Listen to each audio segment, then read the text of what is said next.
বান্দরবানের দুর্গম এম্পুপাড়ার পানি সংকট নিরসনে নির্মাণ করা হয় সৌর বিদ্যুৎ চালিত পানি শোধনাগার। তবে ৫ মাস না পেরোতেই ধসে পড়ে স্থাপনাটি।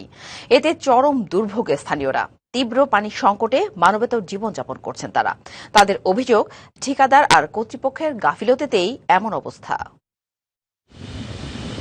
বান্দরবানের সদর উপজেলার টঙ্কাবতী ইউনিয়নের দুর্গম এম্পুপাড়া গ্রাম, যেখানে ৭৪ পরিবারের অন্তত ১,০০০ ম্রো জাতিগোষ্ঠীর বসবাস। দুর্গম এই জনপদে পানির সমস্যা নিরসনে স্থাপন করা হয় সৌরচালিত ভূপৃষ্ঠস্থ পানি পরিশোধন প্লান্ট।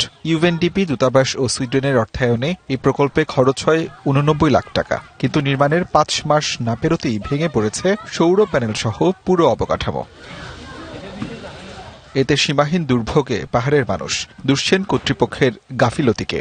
যে ইঞ্জিনিয়ার যে কাজ নিচ্ছে, যে কাজ করতেছে, কি বলবো, স্ট্রং ভাবে করে নাই বলে আজকে এই অবস্থা হয়ে গেছে। কাজটা যথাযথ হয় নাই। সোলার প্যানেলের খুঁটিটা বসাইছে, জাস্ট মাটির উপরে বসায় রাখছে ওই পিলারটা।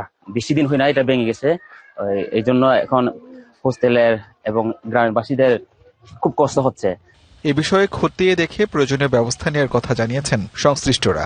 ঠিকাদারের কোনো গাফিলতি না, আসলে বিষয়টা হচ্ছে দেখি জায়গাটা কিন্তু উঁচু জায়গা, সেটা আমরা ঠিকাদার তাকে তো প্রথমে আমরা করছি সেটা তাকে ঠিক করে দিব। এটা প্রথম শর্ত, এটা ঠিক করে দিতে হবে, কারণ এলাকাবাসী এটা অনেক দাবি, এটা অনেক পাবে, সেগুলো আমরা ঠিক করে নেবো এবং ঠিকাদারের যে আমরা ওইভাবে অ্যাকশন করছি। এই পরিশোধনাগার ধসে পড়ার দায় কে নেবে, উত্তর এখনো অজানা। TVC news desk.